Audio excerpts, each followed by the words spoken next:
नमस्कार दोस्तों। एक सवाल सोचना कि अगर कल चाइना ताइवान पे कब्जा कर ले तो आपकी जिंदगी में क्या बदलेगा। सीधा एक बात बोलूं तो फोन काम करना बंद नहीं होगा, लैपटॉप चलना बंद नहीं होगा, लेकिन आप नया फोन खरीदना चाहोगे फिर भी नहीं खरीद पाओगे। आप नया लैपटॉप खरीदना चाहोगे, वो नहीं मिलेगा। नई गाड़ी के लिए शायद आपको पूरा 1 साल या 2 या 3 साल रुकना पड़ सकता है। और ये इसीलिए होगा क्योंकि ताइवान में टीएसएमसी एक कंपनी है जो बैठा है। और ये टीएसएमसी कंपनी जो ताइवान में है, ये दुनिया का 90% से भी ज्यादा का मोस्ट एडवांस्ड सेमीकंडक्टर चिप्स बनाती है। सिर्फ एक कंपनी, सिर्फ एक छोटे से आइलैंड पे, और पूरी दुनिया इस पे डिपेंड करती है। अब ये कोई थियोरटिकल डर नहीं है, ये वो रियल रीजन है जिसके लिए जुलाई 2026 में इंडिया और जापान ने एक समिट किया था, जिसको हम कहते हैं 16th India Japan annual summit. और इस समिट में कुछ ऐसा ऐतिहासिक चीज घटित हुआ जिसने इंडिया का ये डर को कहीं कहीं साइडलाइन कर दिया। इस समिट में इंडिया ने चिप रेस में अपना सबसे इंपॉर्टेंट मूव किया। सो आज हम यही चीज समझेंगे कि ये मूव क्या था, क्यों जरूरी था और इंडिया के लिए इसका क्या मतलब है। लेकिन पहले एक चीज सीधा क्लियर करते हैं, सेमीकंडक्टर एक्चुअली है क्या। क्योंकि बिना ये समझे बाकी सब समझ में आएगा नहीं अपने को। तो समझते हैं, आपका स्मार्टफोन एक चिप से चलता है, आपका लैपटॉप एक चिप से चलता है, आपकी मॉडर्न गाड़ियां भी एक चिप से चलती है। नेविगेशन से लेकर इंजन कंट्रोल तक सब एक चिप से चलता है। हॉस्पिटल में जब जाते हो तो एमआरआई मशीन जो होती है ना, वो किससे चलती है? चिप से। और सबसे इंपॉर्टेंट फाइटर जेट्स जो होते हैं ना, वो भी चलते हैं चिप से। अब जो एआई की बात हो रही है दुनिया में, एआई सिस्टम्स के लिए एक्सट्रीमली पावरफुल चिप्स चाहिए, वो क्या होंगे? इसीलिए एक कंपैरिजन बहुत यूज होता है, सेमीकंडक्टर्स को आज के टाइम में कहते हैं डिजिटल इकोनॉमी का ऑयल। मतलब ये सोचो, 20th सेंचुरी में जिसके पास ये ऑयल था, उसके पास ग्लोबल पावर था, उसने इंडस्ट्रीज चलाई, वॉर्स जीते, इकोनॉमीज डोमिनेट किए।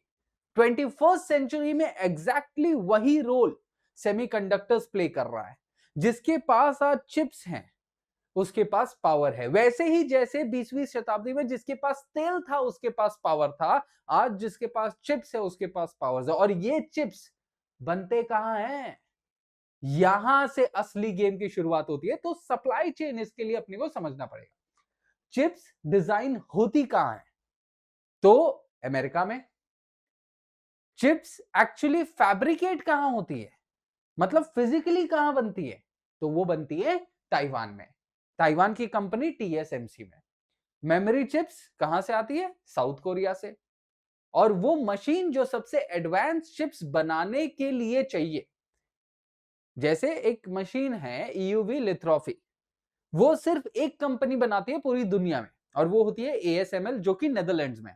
एक मशीन की कीमत लगभग $150 मिलियन होती है और सिर्फ एक कंपनी इसे बनाती है। अब जापान के बारे में लोग यही सोचते हैं कि हाँ, मटेरियल्स और इक्विपमेंट जापान देता है, लेकिन असली पिक्चर एक्चुअल में और ज्यादा अलार्मिंग है और टेंशन देने वाली बात है। जापान 50 से 70% के स्पेसिफिक सेमीकंडक्टर मटेरियल्स को कंट्रोल करता है, silicon wafers and all that. और ये सुनते वक्त अपने को बोरिंग लगता है, लेकिन ये समझना बहुत जरूरी है, बिना जापान के मटेरियल्स के टीएसएमसी भी चिप्स नहीं बना सकता। मतलब जापान सेमीकंडक्टर वर्ल्ड का वो साइलेंट किंग मेकर है। और ये वो पार्टनर है जिससे इंडिया ने जुलाई 2026 में अपना साथ दिया। ये सब थियोरटिकल अपने को पहले देखने में लगेगा कि जब कोविड-19 आया और इससे पूरे सिस्टम की फ्रेजाइलिटी एक्सपोज हो गई थी। क्या हुआ था कि फैक्ट्रीज उस टाइम पे बंद हो गई, शिपिंग पूरा डिसरप्ट हो गया। लेकिन साथ ही साथ, क्योंकि सब घर पे काम कर रहे थे उस पर्टिकुलर टाइम पीरियड पे, ठीक है, लैपटॉप्स, स्मार्टफोन्स, क्लाउड इंफ्रास्ट्रक्चर की डिमांड बहुत ज्यादा स्काई रॉकेट कर गई। और ऑटोमोटिव जो कंपनीज थे, उन्होंने सोचा डिमांड स्लो होगी, चिप का ऑर्डर्स उन लोगों ने कट कर दिया। जब डिमांड वापस से आया तेजी से, सो चिप मैन्युफैक्चरर्स ने कैपेसिटी किसी और जगह शिफ्ट कर दी। और उसका रिजल्ट क्या हुआ कि गाड़ी मिलना लोगों को बंद हो गया। लोगों के पास महीने रुकने पड़ने पड़ने लग गए लोगों को, प्राइसेस बढ़ गई गाड़ियों की, क्रोर्स का नुकसान हो गया। और ये सिर्फ गाड़ी की बात नहीं थी, hospital equipments, telecommunication, industrial machinery सब अफेक्टेड हुआ क्योंकि चिप्स का मैन्युफैक्चरिंग बंद कर दिया गया था। एक लेसन था इस पूरे क्राइसिस के अंदर, एफिशिएंसी तब काम करती है जब सिस्टम पूरे तरीके से स्टेबल हो। जब क्राइसिस आए तब रेजिलियंस चाहिए, और रेजिलियंस अपने को तभी आएगी जब अपना चिप का जो इकोसिस्टम है ना वो स्ट्रांग रहे। इसीलिए दुनिया ने उस टाइम पे सोचा कि अब हमने अपनी गलती से सीख लिया।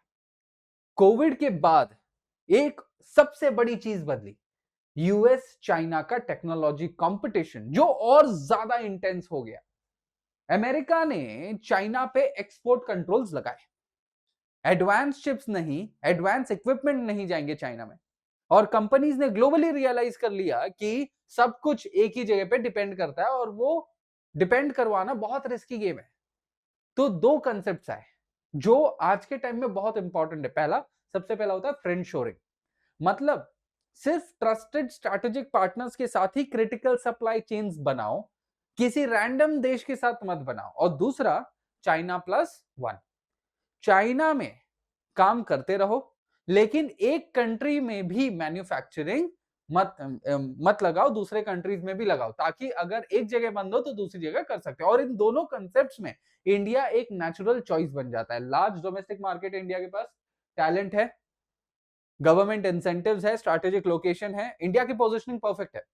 बस एक्चुअल में चाहिए प्रॉपर पार्टनरशिप, और वही पार्टनरशिप इंडिया और जापान के 16th जो जुलाई समिट था उसके तहत किया गया। लेकिन यहां अब एक अनकंफर्टेबल सच भी अपने को जानना पड़ेगा, जो बहुत जरूरी है जानना, कि इंडिया के इंजीनियर्स जो बेंगलुरु में, हैदराबाद में चिप्स डिजाइन करते हैं, वो डिजाइन टीएसएमसी ताइवान को जाती है। टीएसएमसी उस चिप्स के डिजाइन को फिजिकली बनाता है, उसको शिप करता है पूरी दुनिया को, और पैसे इंडिया जो कमाता है वो बस डिजाइन के कमाता है, और टीएसएमसी जो कमाता है वो मैन्युफैक्चरिंग के कमाता है।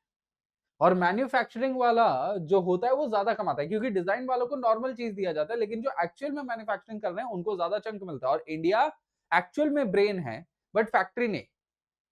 और अब चाइना की बात करें तो चाइना ने $143 बिलियन इन्वेस्ट किए हैं अपनी डोमेस्टिक चिप कैपेबिलिटी के लिए।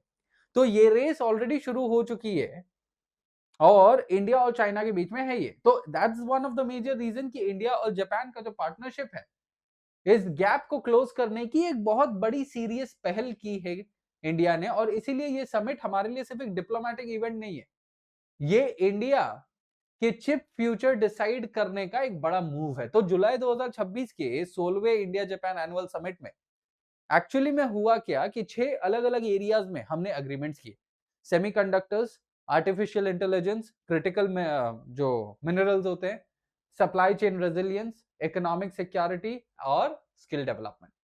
अब ये सब अलग अलग नहीं है, ये एक चेन की तरह कनेक्टेड है।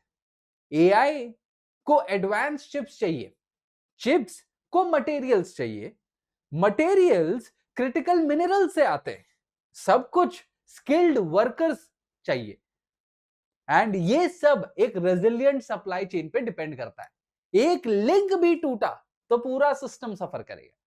जापान के पास सेमीकंडक्टर मटेरियल है, इक्विपमेंट है, प्रिसिजन इंजीनियरिंग है, स्पेशलिटी केमिकल्स है, और इंडिया के पास क्या है?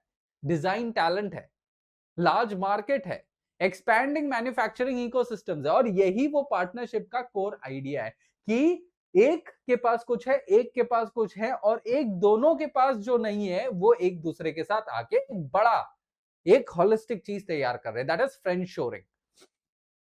और ये कॉम्प्लीमेंट्री स्ट्रेंथ है, और इसीलिए भारत और जापान का ये डील बहुत ज्यादा मीनिंगफुल है। अब इंडिया के लिए रियल अपॉर्चुनिटीज 3 है इसमें, और ये समझना हमारे लिए बहुत ज्यादा इंपॉर्टेंट है कि पहला, टेक्नोलॉजी ट्रांसफर। जापान का एक्सपर्टीज है जो सेमीकंडक्टर इक्विपमेंट में, मटेरियल्स में, प्रेसिजन इंजीनियरिंग में अपने को बहुत जगह देखने को मिलता है। वो सिर्फ पैसों से नहीं मिल रहा है अपने को, जापान सिर्फ पैसे नहीं दे रहा है, ट्रस्टेड पार्टनरशिप है अपना, इसीलिए जापान वो पार्टनरशिप को और आगे लेके जा रहा है। सबसे दूसरा जो मेन मुद्दा है दैट इज इकोसिस्टम क्रिएशन। अब सेमीकंडक्टर इन्वेस्टमेंट सिर्फ एक फैक्ट्री नहीं होगी, साथ में आते हैं उसके साथ suppliers, research centres, logistics, testing facilities.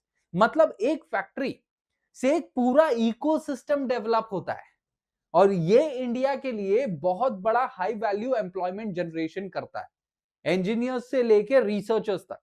तीसरा सबसे इंपॉर्टेंट चीज, और ये सबसे इंपॉर्टेंट है, स्ट्रैटेजिक ऑटोनॉमी। जब अपनी खुद की भारत की चिप कैपेबिलिटी की मैन्युफैक्चरिंग होगी, हम बाहर पे डिपेंड करना कम कर देंगे। किसी और की सप्लाई चेन डिसरप्शन हो भी गया तो इंडिया को उतना इफेक्ट नहीं पड़ेगा जो पहले कोविड के टाइम पे पड़ा। ये सिर्फ इकोनॉमिक गैप या इकोनॉमिक गेन हमें यहां पे नहीं हो रहा है, ये हमारे लिए एक नेशनल सिक्योरिटी का मसला है। लेकिन यहां पर एक ऑनेस्ट असेसमेंट भी मैं करना चाहूंगा, क्योंकि सिर्फ अपॉर्चुनिटीज इस अग्रीमेंट से हुआ है फेयर नहीं होगा वो बोलना।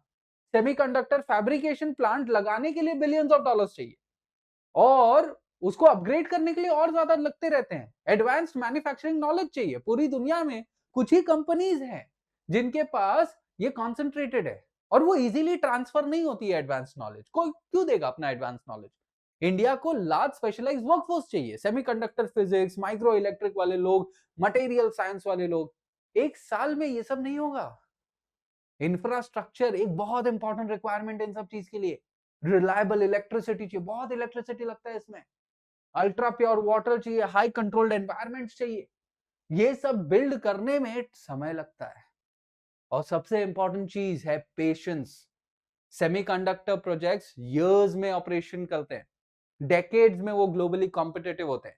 इंडिया कंपीट तो कर रहा है ताइवान के साथ, साउथ कोरिया के साथ, एस्टैब्लिश्ड हब्स के साथ, लेकिन ये रेस इंडिया के लिए इजी नहीं होगा। लेकिन ये रेस इंडिया अवॉइड भी नहीं कर सकता, क्योंकि आज नहीं तो कभी नहीं। अब एक स्टेप और पीछे जाते हैं और अपने देखने का प्रयास करते हैं कि क्या इंडिया जापान की, क्या सिर्फ इंडिया जापान की बात हम यहां पे क्यों नहीं कर रहे हैं? ये एक बिगर ट्रांसफॉर्मेशन का हिस्सा है। नेशनल पावर अब सिर्फ मिलिट्री से नहीं मिलती है, सिर्फ जीडीपी से नहीं मिलती है। अब नेशनल पावर आता है एडवांस टेक्नोलॉजी से, सिक्योर सप्लाई चेन से, डिजिटल इंफ्रास्ट्रक्चर से। जो देश इन चीजों में स्ट्रांग है वो 21st सेंचुरी का बादशाह है, राजा है, सबसे पावरफुल है। एग्जैक्टली वैसे ही जैसे 20वीं शताब्दी में जिसके पास ऑयल था उसके पास पूरी दुनिया का डोमिनेंस था, लेकिन 21वीं शताब्दी में जिसके पास ये चिप्स है, जिसके पास एआई है, उसके पास सबसे बड़ा डोमिनेंस होगा। और यही डोमिनेंस एक समिट से नहीं आएगा, इसके लिए डेकेड्स तक सस्टेन्ड एफर्ट करना पड़ेगा। लेकिन वो एफर्ट शुरू एक्चुअल में होता कहां से है? वो होता है शुरू एक सीरियस मूव से, जो जुलाई 2026 के इस समिट में लिया गया। एंड यही है वो कदम जो इंडिया को एक रिलायबल पावर, एक रिलायबल सप्लायर, एक सस्टेनेबल पावर एंड एक ethical warrior may be in the future बनाने का एक बहुत बड़ा प्रयास करेगा। So this was the 16th India Japan summit and semiconductors का पूरा स्ट्रैटेजी जो इंडिया ने लेके आया। So that will be all for today's session my dear friends. I will see you up in the next session. धन्यवाद and Jai Hind.